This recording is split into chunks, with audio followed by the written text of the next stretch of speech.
안녕하세요. 결혼한 지 16년 만에 남편하고 이혼한 40대 여성입니다. 담담하게 한 글자씩 적어가고 있지만 사실 그간 마음이 무척이나 복잡했습니다. 남편이 바람을 피웠다던가 도박을 했다던가 누가 봐도 욕 나올 만한 짓거리라도 했으면 제 마음이 이렇게까지 심란하진 않았을까요? 정말이지 이 상황의 시작이 어머님이라는 게 울화가침입니다. 생각해보면 늘 어머님이 문제셨어요. 남편과 제 사이에서 큰 소리가 나왔다 하면 100이면 100 어머님 때문이었거든요. 남편하고는 18년 전 사촌 오빠의 소개로 만났습니다. 그렇다고 사촌 오빠랑 남편이 얼마나 가까운 친구 사이였냐 하면 그건 아니었고 사촌 오빠도 건너 아는 사람이라 했는데 뭐 회사도 좋은데 다니고 하니까 건실한 청년 같다며 자기 딴에는 아끼는 여동생인 저를 챙겨준답시고 다리를 놔준 거였죠. 아무튼 그렇게 만나게 된 저희는 햇수로 1년을 연애했습니다. 그리고 남편이 어차피 둘 다 서로 확신이 있는데 굳이 시간 낭비할 필요가 뭐가 있냐 하며 결혼 이야기를 꺼냈고 저도 딱히 거절할 이유를 찾지 못했거든요. 그래서 그렇게 지금 생각해보면 조금은 번갯불에 콩구 어먹듯 부부의 연을 맺었습니다. 결혼 당시만 하더라도 양가 부모님이 다 살아계셨고 또 양쪽 다 형편이 빠듯한 것은 아니었기에 저희 친정에서 5천, 시댁에서 1억 해주셨습니다. 참고로 요새야 반반 결혼이니 뭐니 그렇게들 한다지만 16년 전만 하더라도 그래도 그림상이라고 해야 하나 분위기가 얼마라도 남자 쪽이 더 해오는 시기였어요. 그렇지 않으면 남자 쪽은 남자 쪽대로 자존심 상해했고 여자 쪽도 여자 쪽대로 좀 껄끄러워했다고 해야 하나. 적어도 제 주변은 그랬거든요. 그리고 제가 이런 이야기를 하는 이유는 저희 친정에서 시댁보다 부족해서 돈을 덜 해주시고 그런 건 아니었다는 얘기가 하고 싶어서입니다. 추가로 제 연봉이나 남편 연봉이나 크게 차이나지 않았다는 것도 알려드리고 싶네요. 그런데 그렇게 지원을 받으면 뭐 하나요? 이제 와서 말이지만 저희 시부모님 그 1억 해주시고 정말 어지간히도 사람을 못 살게 구셨습니다. 일단 시작은 당시에 서울에서 작은 아파트 하나 사서 신혼살림 차리고 얼마 되지 않았을 때였어요. 하루는 어머님이 연락도 없이 오셔서는 난데없이 밍크가 갖고 싶다고 하시더라고요. 당신 주변을 보니까 아들 장가 가는데 1억이나 해주고 꼴랑 가방 하나밖에 못 받은 사람은 당신밖에 없다고 하소연을 하시면서 말이죠. 황당했어요. 꼴랑 가방이라고 표현하셨지만 이름난 명품이었고 게다가 신상이니 어쩌니 해서 그 당시에 300만 원 가까이 주고 사드렸었거든요. 하지만 그때는 제가 시집 온 지 얼마 되지도 않았을 때였으니 그런 어머님을 어떻게 대해야 할지 모르겠는 거예요. 그런데 그때 옆에 있던 남편이 대뜸 어머님한테 죄송하다더니 이번 주 안으로 800만 원을 보내드리겠다대요. 그러자 저희 어머님 그제서야 표정 푸시고 저한테 하시는 말씀이 당신 아들 봐서 한번 봐준다나요? 그리고 여기서 끝이 아니었습니다. 이후로도 매달 생활비를 보태달라며 적게는 30만 원 많게는 50만 원도 받아가셨고 그런 와중에 또 명절이니 생신이니 있으면 그건 그거대로 돈 달라 하시고 솔직히 저나 남편이나 주변에 비슷한 나이대 사람들하고 비교했을 때 결코 적게 버는 돈이 아니었는데도 얼마나 부담스러웠는지 모릅니다. 그러다 결혼한 지 3년차 되던 해 아버님이 폐암 판정을 받으셨어요. 하지만 남편 말로는 한때 이모님이 보험 설계사로 일을 하셨고 그때 어머님 아버님 앞으로 갖가지 보험을 많이 들어놨으니 금전적인 부분은 크게 걱정할 게 없을 거라고 했었죠. 하지만 막상 까보니까 할 말이 없었습니다. 보험은 죄다 쓸데없고 엉뚱한 것만 가입되어 있어서 실제로 도움을 받을 수 있는 건 거의 없었거든요. 그러니 결국 그 병원비가 또 다 저희 주머니에서 나갔습니다. 심지어 나중에는 염치불구하고 저희 친정에서 1,000만 원까지 빌려가면서 아버님 병원비를 댔네요.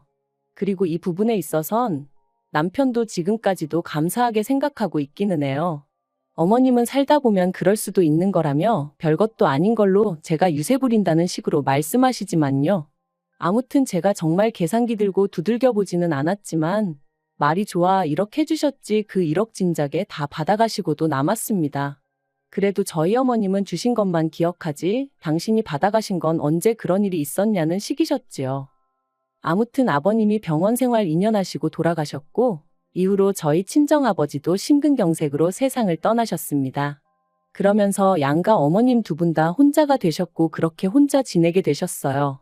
그런데 그렇게 되고 얼마 지나지 않았을 때였네요. 저희 둘째 애가 3살 좀 넘어가면서 잔병 치레가 잦아졌고 그렇다 보니 어린이집에도 못 가는 날이 많아지더라고요. 그런데 문제는 어린이집에 아이를 맡기지 않으면 제가 출근을 할 수가 없잖아요. 그때도 물론 육아휴직이니 뭐니 제도가 없던 것은 아니었습니다만 그게 지금도 눈치가 엄청 보인다죠? 하물며 그럼 10년 전에는 어땠겠어요? 그래서 고민 끝에 어머님께 부탁을 드렸습니다. 참고로 어머님이 사시는 동네는 저희 부부가 사는 곳에서 차로 30분 정도 떨어져 있었거든요. 그래서 아이가 어린이집에 가기 어려울 경우에만 아침에 저희가 아이를 어머님 댁에 내려주고 퇴근길에 들려서 데리고 오겠다 했어요. 당연히 돈도 드리겠다 했고요. 그런데 어머님이 정말 단칼에 거절하셨습니다. 그리고 그 이유가 정말 너무 서운해서 지금도 생각만 하면 울컥하고 우라가 치미는데 당신 운동하러 다니는데 시간 맞추기 불편하다는 거였죠. 참고로 저희 어머님, 아버님 돌아가신 이후로 무슨 물 만난 물고기도 아니고 아주 신이 나서 어쩔 줄 모르시대요. 오만 할아버지들을 만나고 다니시면서 콜라텍이니 등산이니 어쩜 그렇게 하루도 안 빼놓고 놀러를 다니시던지 여러 가지로 대단하다 싶더라니까요. 아무튼 정말 하루도 안 도와주셨습니다. 단 하루도 말이죠. 그리고 결국 그 상황을 보다 못한 저희 친정어머니께서 저희 집 근처로 이사를 와주셨어요. 사실 지금도 생각하면 친정어머니한테는 죽을 죄를 진 것 같아 너무 죄송하고 눈물만 펑펑 나요. 저희 친정어머니는 친정아버지가 돌아가신 이후로 고향으로 내려가서 지내고 계셨어요. 고향에는 그래도 어머님 친척들도 있고 또 오랜 친구분들도 계셔서 심적으로 편하다고 하셨거든요. 그리고 또 땅값이나 집값이 싸다 보니 친정어머니가 좀 여유롭게 생활이 가능하셨죠.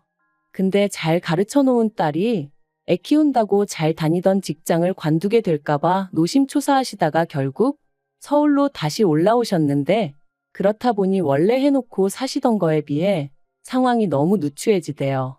사람들과의 교류도 적어진 건 당연했고요. 정말이지 딸 하나 어떻게든 도와주시겠다고 여러 가지로 손해를 감수하고 올라와 주신 거였어요. 물론 저희 봐주시는 거에 대해서 돈은 드렸지만 솔직히 그거 100만 원 받아서 저희 친정어머니가 얼마나 부자가 되셨겠어요? 그리고 그나마 받은 돈도 다시 손주들 이거 사주고 저거 사주고 저희 반찬해준다고 쓰시고 친정어머니가 저희에게 베풀어 주신 걸 이야기하자면 한도 끝도 없을 거예요. 아무튼 그러다가 친정어머니가 3년 전에 뇌졸중으로 쓰러지셨습니다. 그나마 친정어머니 생신이라 다 같이 모인 자리에서 쓰러지셨으니 바로 응급실로 모셨고 그래서 위기는 어떻게 넘겼지만 저뿐만 아니라 다들 크게 충격을 받았죠. 특히나 저희 애들은 다 울고불고 난리가 났었어요. 외할머니 잘못되면 어떡하냐면서 첫째는 원래 한 달에 한 번이나 기숙사에서 집에 올까 말까 했었는데 일주일에 한 번씩 내려오질 않나?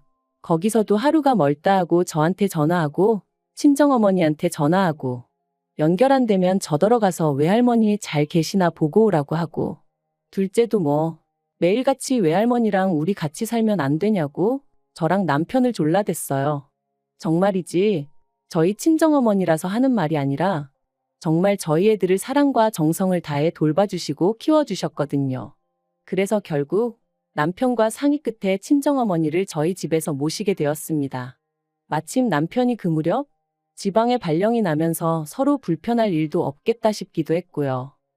남편은 어디 가면 꼭 마치 자기가 무슨 장모님을 모시고 산 사람 마냥 합가라고 표현을 하지만 저는 지금도 그 표현이 가당치도 않다고 생각합니다. 지방 발령을 받은 후 남편은 기숙사에 있는 첫째보다 더 낮은 빈도수로 집에 왔었고 그래서 친정어머니가 저희 집에 들어오시고 1년 만에 돌아가셨는데 그때까지 실제로 한 집에서 부딪힌 건 10번이 채 안 됐거든요. 그리고 저희 남편이 집에 오면 뭐 얼마나 살뜰히 저희 친정어머니를 챙겼냐 하면 그것도 아니었어요. 오히려 저희 친정어머니께서 사위 혼자 고생하다 왔다며 그 와중에도 상다리가 부러지게 한 상 차려주시고 그랬죠. 그리고 남편이 뭐 이혼하게 된 마당에 이런 표현도 웃기지만 그런 부분에 있어서는 지금도 감사하다고 말은 해요. 다만 저더러 한다는 소리가 자기 어머니한테도 저희 친정어머니처럼 애들하고 가까워질 기회를 줘야 할 거 아니냐는데 저는 충분히 드렸다고 생각하거든요. 그 모든 기회를 차버리신 건 어머님 본인이시고요. 이런 이야기가 나오게 된 건 얼마 전에 있었던 어머님의 폭탄 선언 때문입니다. 친정어머니가 돌아가신 지 1년도 안 되었는데 어머님이 이제 당신 차례라며 합가를 하자고 하셨거든요. 그리고 그 이유가 정말 어이가 없었습니다. 원래도 저희 어머님은 당뇨에 고혈압에 난리도 아니셨는데 매일같이 놀러 다니시며 술 드시고 고기 드시고 한마디로 하나도 관리를 안 하셨어요. 그랬더니 이제 언젠가부터 몸이 예전 같지 않다면서 앞으로는 며느리가 해주는 밥 먹고 며느리가 빨아주는 옷 입고 그렇게 지내셔야겠다는 거예요. 어쩜 그렇게 한마디 한마디 어이없는 소리만 골라 하시던지 저 정말 하마터면 코웃음을 다 칠 뻔했다니까요. 그래서 제가 그런 말씀 마시라고 저 어머님하고 같이 못 산다 했습니다. 옛날까지 거슬러 갈 필요도 없다고 저희 친정어머니 병원 검사 가는 날이라 그날만이라도 둘째에 좀 챙겨달라 부탁드렸을 때 어머님 뭐라고 하셨냐? 왜 니네 엄마는 자기 몸뚱아리 하나 관리를 못해서 여러 사람 피곤하게 하냐고 하지 않으셨냐? 제가 그런 소리까지 들었는데 이제 와서 어머님 수발을 들고 싶겠냐고 못한다 했죠.